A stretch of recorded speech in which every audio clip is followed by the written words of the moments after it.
Welcome to Samba Samba. Enjoy the video. In this video, I will explain how to color coloring books. First, select your preferred coloring tools, whether that's colored pencils, markers, or even gel pens. Next, choose a color palette that truly enhances the image and reflects your unique artistic vision. Always start by carefully outlining the sections you plan to color. This simple step helps prevent your colors from bleeding outside the lines, ensuring a neat and polished result. To add depth, begin by applying light pressure for your initial color layers. Gradually build up the color intensity by adding more layers, allowing for a richer hue.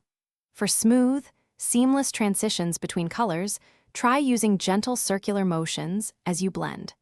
Don't be afraid to experiment with layering different hues. This technique is fantastic for creating impressive depth and dimension in your artwork.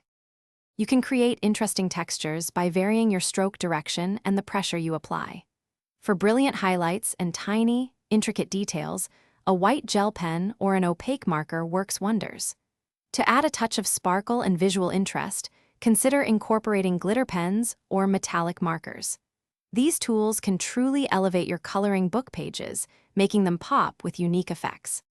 Once you've finished coloring, take a moment to review your page for any areas that might need a little touch-up or adjustment. To protect your beautiful work from smudging and fading, consider applying a clear protective spray. Finally, always store your completed coloring pages flat. This simple step helps preserve their quality and ensures your artwork remains pristine for years to come. Thanks for watching.